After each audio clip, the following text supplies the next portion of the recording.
There is something you have been told your whole life, that life begins with action, that circumstances come first, that the visible world decides what is possible for you. That is backwards. Not slightly, completely. Everything you have ever experienced on the outside existed first on the inside. The unseen comes before the seen. The blueprint comes before the building. What you have quietly claimed within yourself became the world you are now standing inside. You think the great change you are waiting for will happen around you. It will not happen around you. It happens in consciousness. And it has already been happening. In the wrong direction. Look at the question most people carry. They ask, when will it appear? That is not the question. The question is, what have you already been claiming while you waited for it to appear, because you were never waiting? You were claiming every day, without pause, without noticing, and your life has been answering with perfect accuracy. This is the part that is hard for the reasoning mind. It is too simple. You were taught that real things are complicated. So you keep looking for a complicated cause, a technique you have not found, a system you have not learned, a formula someone is hiding from you. It is not hidden, it is just inward, and inward is the one place you have been avoiding. Most people live the same sentence on repeat. When the opportunity comes, then I will feel capable. When the right person comes, then I will feel loved. When the money comes, then I will feel safe. Read what that actually does. It places the feeling after the evidence. So the feeling never comes, because the evidence is waiting for the feeling first. You built a loop, and then you called the loop your life. Life does not respond to what you hope will arrive someday. It reflects what you have already accepted as true today. So accept the question fully. Who are you when no one is watching? What do you actually believe about yourself when there is no one to perform for? Those silent assumptions are louder than anything you say out loud. If you quietly hold that you are someone who is overlooked, life keeps arranging situations that overlook you. If you secretly hold that success belongs to other people, every opening stays just out of reach. The world is not punishing you. It is reflecting you. Picture a mirror. You would never stand in front of it, frowning, and demand the reflection smile first. You know the image moves after you move. But that is exactly what is attempted with life. People stand in front of their circumstances, unchanged inside, and demand the circumstances change first. They wait for the reflection to move. It never moves first. Life is the mirror. Consciousness is the face. The moment you see this, something shifts. Helplessness leaves. Responsibility arrives. Not blame. Power. Blame looks backward and drains you. Power looks inward and wakes you. You stop asking why this keeps happening to you. You start asking what state you have been occupying. If you value understanding the structure behind your own mind, subscribe. These conversations are not isolated. They build. Now, understand what claiming actually is, because it is not repeating words. Anyone can repeat a sentence while every cell underneath it is doubting. A claim is not an affirmation said from fear. A claim is acceptance so complete that it stops feeling like effort. It stops feeling like pretending. It starts feeling like remembering, like recognizing something that was already true. Watch a king who is just crowned. He does not spend the day convincing himself he is royalty. He does not rehearse it. He does not strain for it. He simply knows. And because he knows, he moves differently. His certainty is effortless because identity has replaced the question. That is the difference. Affirmation argues with doubt. Claiming has already ended the argument. People struggle here because they think imagination is fantasy. They think if they cannot touch it, it is not real. But every building, every invention, every work that has ever stood in front of you existed first as something invisible, an idea, a scene held in a mind. The unseen has always been the birthplace of the seen. Your imagination is not an escape from reality. It is where reality is assembled before it arrives. And here is the mechanism, stated flat. Every scene you replay, every outcome you rehearse, every version of yourself you mentally occupy, is a seed placed in consciousness. Seeds do not become trees overnight. They work underground, silently, before anyone sees anything. That underground period is not nothing happening. It is everything happening where you cannot watch it. And this is where most people lose. They plant the seed, then they dig it up every morning to check it. Confidence on Monday, doubt on Tuesday, fear on Wednesday, on hope on Thursday. Then they wonder why nothing has roots. Nothing has roots because nothing was left in the ground long enough to take. Consistency is not a virtue here. It is the mechanism. An assumption only matures if it is left undisturbed. Now, turn to the conversation you are always having, not the one out loud, the one inside. All day, your mind is talking, replaying old scenes, rehearsing future ones, arguing with people who are not in the room, deciding how things will go before they go. You think these are idle. They are not idle. They are declarations of identity. If the inner voice keeps saying, "Nothing works for me," life arranges experiences that echo it back. If the inner voice becomes, "Things are arranging for me," your perception changes first and your experience follows. You already know this voice is powerful. You have proof. Notice how easily fear builds a scene, a worry about tomorrow, and within seconds, the mind has constructed the failure in full detail. The body reacts as if it already happened. The chest tightens. The breath shortens over something that does not exist yet. That is your imagination working at full strength, just pointed at what you do not want, so you do not lack the capacity. You have been using it the whole time, in the wrong direction, and calling it realism.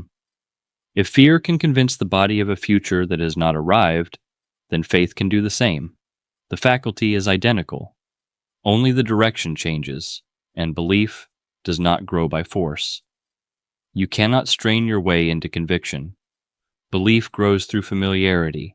Spend enough time inside the desired reality, and what felt impossible slowly becomes ordinary. The unfamiliar becomes familiar. The exceptional becomes expected. Eventually, the mind stops treating it as a distant dream and starts treating it as your normal. That is the whole shift. Not excitement, familiarity. This is why persistence matters. Not because life is withholding from you, because your own mind needs repetition before it releases an old assumption. Years of a pattern do not dissolve from one inspired evening, but every return to the chosen state weakens the old groove and deepens the new one. What feels unnatural today becomes automatic later, and do not measure this only by what you can see. The first changes are not external. You notice you are calmer in a situation that used to spike you. You notice an opening you would have walked past before. You notice people responding to you differently. Those are not coincidences. Those are the early signs that consciousness has already moved and the outer world is starting to rearrange behind it, which means you must stop arguing with appearances. A circumstance is not a verdict. It is a report, a late report, a description of an assumption you were holding before. If today contradicts your claim, do not lower the claim to match the room. Hold it. Every visible thing was once invisible, so every visible thing can change. The evidence in front of you is old news. It is the harvest of a planting you have already stopped doing. Do not let it rewrite the new planting. Think of an actor stepping onto a stage. For those hours, he is the character. His voice, his posture, his reactions, all of it comes from the role he accepted. He is not lying. He has agreed to occupy a state. Life is asking the same of you, not deception, identification. Occupy the person you intend to be, and life begins organizing itself around that person. And gratitude belongs here, because gratitude assumes possession. Real gratitude does not wait for the gift. It comes from the quiet certainty that what was accepted inwardly is already done, even if the senses have not caught up. Gratitude is not a mood, it is attention, fixed on fulfillment instead of absence. You do not need to know how it arrives. The reasoning mind keeps demanding the route. How exactly will this happen? But the route is not your assignment. Openings appear that you could not have planned. Meetings happen that look like accident. An idea lands at the exact moment it is needed. Your work is not to design the bridge. Your work is to stay loyal to the destination already claimed within. And when doubt comes, and it will come, do not fight it. Fighting doubt feeds it. Just return attention to the chosen reality. Doubt weakens the moment it stops being entertained. Every time you redirect your attention, you reinforce the new state instead of the old one. Attention is not passive. Attention is creative. Whatever you keep placing it on becomes more alive in your experience. So stop spending it on what you do not want. Comment this: I see what I have been claiming. Now the mechanism goes deeper, because what you carry is not just a set of beliefs about events, it is an identity. You do not only assume things go a certain way, you assume you are the kind of person to whom things go that way. And that is the part that holds everything in place. A circumstance can change overnight. An identity does not. You have rehearsed being a specific version of yourself, the one who almost, the one who nearly, the one who would have, if. That figure is practiced, fluent, automatic. So when you try to claim something new, you are not adding a thought. You are challenging a person, and that person defends its own survival. This is why claim it and watch it appear sounds easy and feels impossible. The claiming is easy. The dissolving of who you have been is the cost. Watch how people try to change. They move city. They change job. They start a new relationship. And the same life slowly reassembles around them. New scenery. Same actor. Because the inner claim never changed, the outer expression just changed costume and told the same story again. If you want a different chapter, you have to become a different author. You cannot keep writing from the consciousness of disappointment and expect a story of fulfillment. Every assumption about yourself is a sentence written into the script, and some of those sentences have been repeated so many times they no longer look like assumptions. They look like facts. But a fact that feels permanent today is often just yesterday's belief, repeated until it went quiet. Watch the people for whom things seem to work. They are not free of difficulty, but they move through difficulty assuming a solution already exists. They assume openings are available. They assume they will be valued. They assume they are moving toward what belongs to them, and because of those assumptions, they notice what others walk past. Their attention is filtered through expectation, not fear. The reverse is just as exact. Someone convinced life is against them finds endless proof. Every inconvenience becomes evidence. Every delay confirms the story. Every disappointment thickens the identity. The world looks unfair. It is only reflecting the lens they keep looking through. This is why changing a single thought does nothing. One hopeful thought cannot overturn an identity accepted for years. The change happens when the sense of self moves. Not occasionally thinking successful thoughts. Knowing yourself as someone who succeeds. Not occasionally imagining love. Recognizing yourself as someone love belongs to. Not briefly entertaining abundance. Becoming convinced abundance is your nature. Identity simplifies what effort complicates.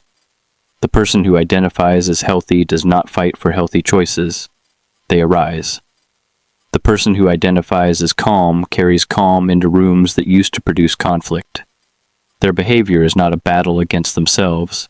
It is an expression of who they have accepted being.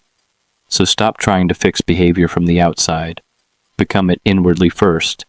The outward expression follows on its own. And here is one of the largest obstacles: the constant urge to check the outer world for reassurance. It is the seed again. Planting it, then digging it up every afternoon to see if it grew. That checking does not speed anything. It interrupts it. Every time you question whether the desire is working, you fix your attention back onto its absence. There is real strength in leaving the assumption alone. Keep feeding it with feeling. Keep returning to it when attention drifts. Keep living from it inwardly, even while the senses report something else. The invisible work is doing more than the visible work. Think of a building. Before a single brick is visible above ground, there is a complete design, and then weeks of foundation where a passerby sees nothing. Someone watching from the street would assume nothing important is happening. But the hidden work decides whether anything that rises can stand. Your inner life is the same. The invisible foundation always precedes the visible structure. Do not mistake invisibility for inactivity. Some of the most decisive movement happens in complete silence, and guard what you let into that silence. Every day the world hands you reasons to doubt, compare, fear, and settle. The reports magnify uncertainty. Conversations rehearse limitation. The expectation around you rewards staying small. If you let every outside voice set your inner state, your assumptions never stabilize. So become selective. Ask quietly through the day, does this strengthen the person I have chosen to become? If it does, let it in. If it weakens the conviction, let it pass, without resentment. Attention is one of the few things you actually own. Wherever it keeps landing, life slowly grows around it. This is not about isolating yourself. It is about carrying more authority inside you than the opinions outside you. People will describe what is possible based on what was possible for them, but your future is not limited by another person's history. Everyone speaks from their own state. Listen with kindness. Stay loyal to what you have accepted within. And notice the real evidence of change, because it is often not external at all. The first proof is internal freedom. A situation that used to control your emotions no longer has the same grip. Criticism that used to wound passes through without leaving a mark. A delay that used to cause panic no longer does, because your confidence stopped depending on speed. That inner steadiness is the clearest sign your claim has moved past words and become identity. You are no longer trying to believe. You believe. You are no longer forcing confidence. It simply accompanies you.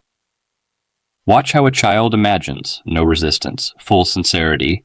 For them, possibility is effortless because they have not yet collected 10,000 reasons to doubt themselves. They will live something inwardly before demanding proof outwardly. Most people lose that and replace it with endless analysis. They decide only what the senses confirm is allowed to be real.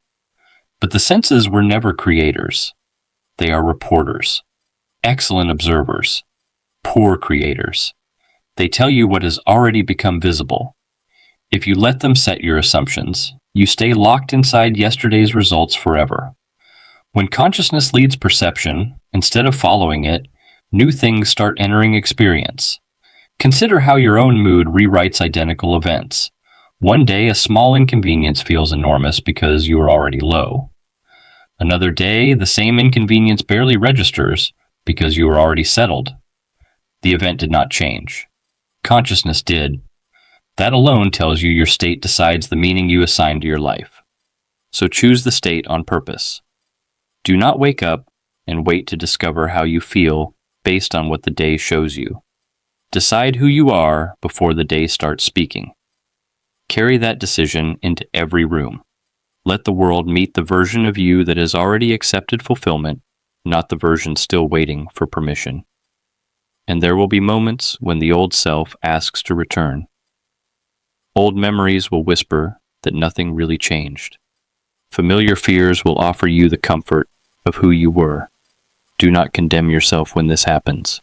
Just recognize it. A former state is asking to be occupied again. You are not required to accept the invitation. Return to the claimed reality. Not with strain, with quiet certainty. Every return strengthens the new pattern. Every act of faithful remembering makes the chosen identity more familiar than the old one, and eventually a point arrives where the new assumption expresses itself on its own. You respond differently without trying. Your speech carries confidence you did not stage. Your posture changes. Your expectations turn without correction. The practice has become nature. That is the quiet result of inner acceptance. It does not only change isolated moments, it changes the atmosphere the whole of your life moves through. People sense something different about you and cannot name it. Openings start finding you because your attention finally recognizes them. Ideas arrive on time. Encounters land with strange precision.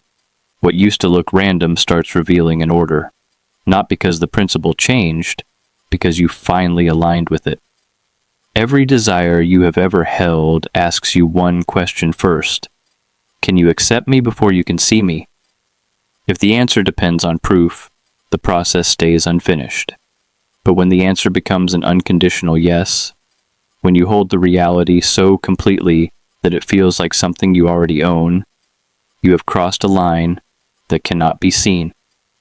From there, your task is not to force the outcome. It is to stay loyal to the consciousness that already welcomed it. And loyalty to a chosen state is one of the rarest forms of discipline there is, because no one can watch you do it. The world applauds visible achievement. It cannot see the moment you refuse to surrender to fear. It cannot see the instant you replaced an old assumption. No audience, no applause, and yet those invisible decisions are the ones deciding the direction of your visible life. People expect transformation to arrive as an event. One conversation, one opportunity, one breakthrough that changes everything at once. But lasting change almost always begins with something nearly invisible, a different interpretation, a different assumption, a different identity, quietly accepted. What looks small in consciousness becomes enormous in experience. Think about how a habit forms. At first, every repetition feels deliberate, then it goes automatic. Assumptions work the same way. You do not consciously decide to doubt yourself anymore. You simply got used to seeing yourself through that lens. And confidence becomes just as automatic once it has been practiced inwardly long enough to stop feeling like effort. So your real work is not convincing the world. Your real work is establishing a new normal inside yourself. Ask, often, what feels natural to me? If struggle feels natural, begin making ease familiar. If disappointment feels familiar, begin getting intimate with fulfillment. Familiarity shapes expectation. Expectation quietly shapes everything after it. And do not confuse intensity with faith. People think they must constantly feel excited for the assumption to work, but real conviction is calm. It is closer to certainty than to excitement. Someone who knows the sun will rise does not get emotional about it. It is simply accepted. Let your desired reality acquire that same quality. Stop trying to generate huge feelings. Rest in quiet confidence instead. Let the assumption become ordinary. Let it become the air your thoughts move through. The extraordinary results tend to come from assumptions that became completely normal. And listen to the stories you keep telling about your life.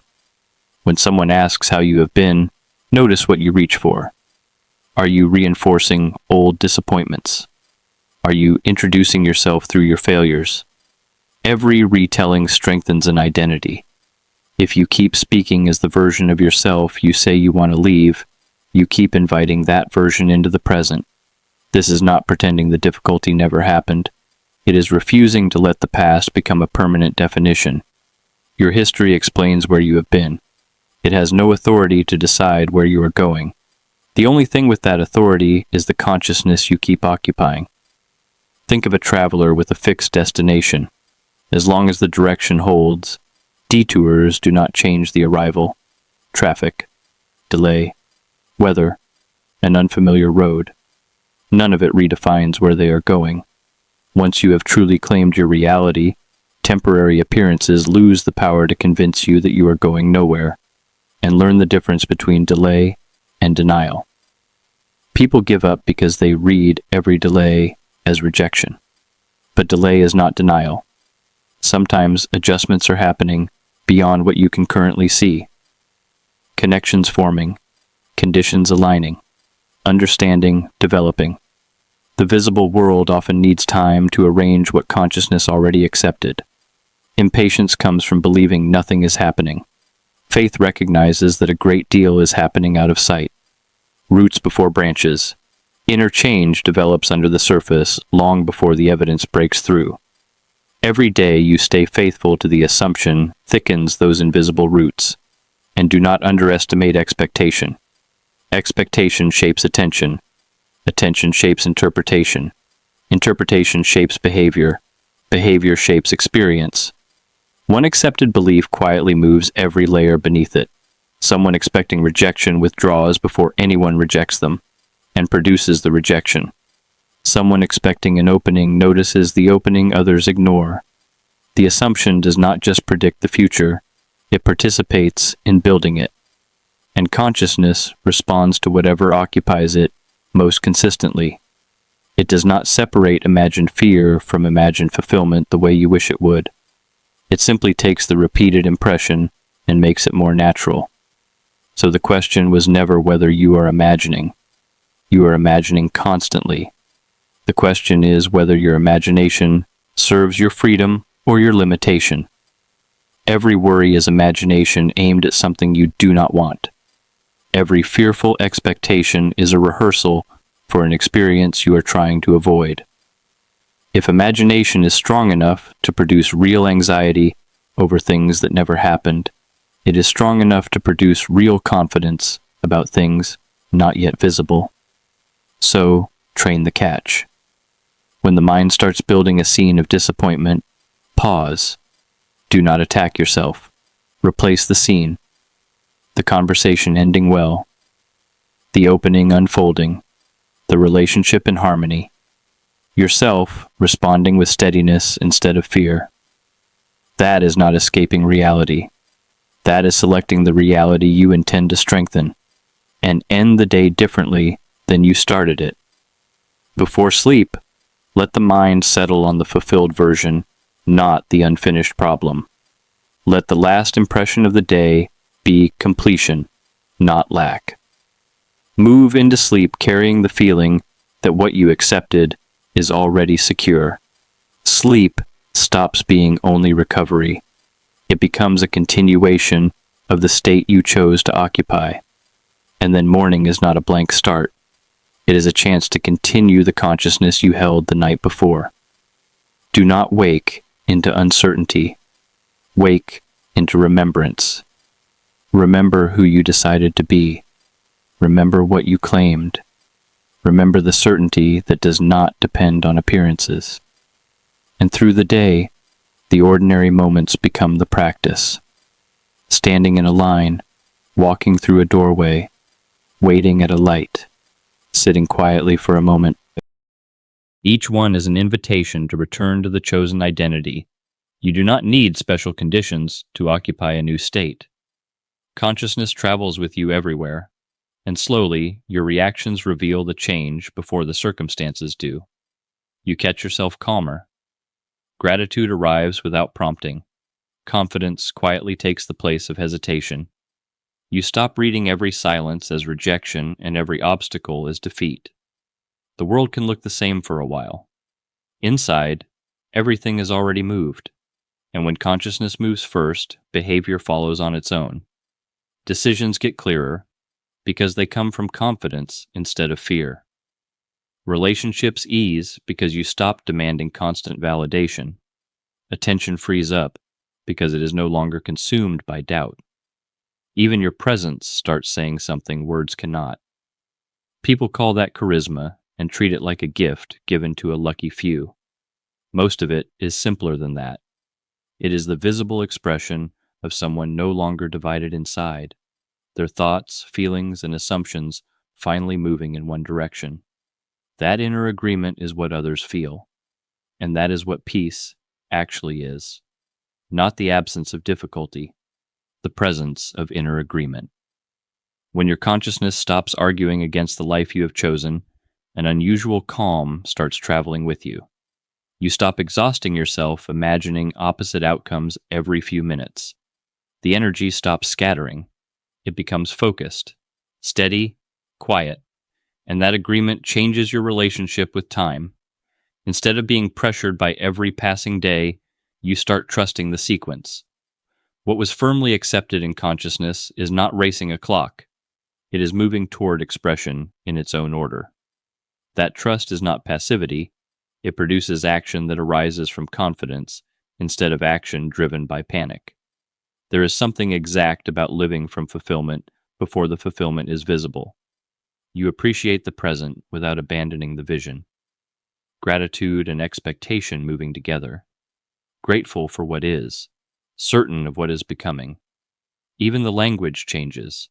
You stop saying, "I hope it works out someday," and start speaking from the quiet assurance that life is unfolding in line with the state you accepted. The words get steadier, because fear is no longer driving them. The expectations get larger, because limitation no longer defines them. So understand the final structure. The outer world has never been the author of your life. It has only been the messenger of your inner world. A faithful one, a precise one, a patient one, which means the responsibility and the power were never out there. From here, guard your mind the way you would guard the one thing everything else depends on. Every thought you accept, every identity you take on, every assumption you keep returning to is shaping tomorrow. So do not claim fear if you want freedom. Do not claim lack if you want abundance. Do not claim limitation if you are built to express possibility. Claim the life you actually want with enough quiet certainty that no appearance can talk you out of it. There will be days when nothing visible changes, days when every fact in front of you argues against the vision. Let those days strengthen the claim, not erase it. Every large tree was once an invisible seed. Every reality you can now touch was once an unseen assumption, held by someone who refused to abandon what they could not yet see. The day comes when what you repeatedly accepted inside stands in front of you as fact. Others will call it luck, coincidence, timing. You will know it began long before any of them could see it. It began the moment you decided inside and refused to surrender the decision. Comment this: I will replace what is producing my results, not as a promise, as recognition, because most people spend their lives trying to change their results. Few ever replace the assumption producing them. You did not lack effort. You did not lack belief. You believed perfectly. You simply held the old claim, returned to it without interruption, and watched it appear, exactly as the principle said it would. The inner world was always the cause. The outer world was always the answer. The only question it ever asked was what you intended to claim. So, claim it completely. Live from it inwardly. Guard it faithfully. Return to it daily. And the thing you first accepted in consciousness will do what it has always done. It will appear.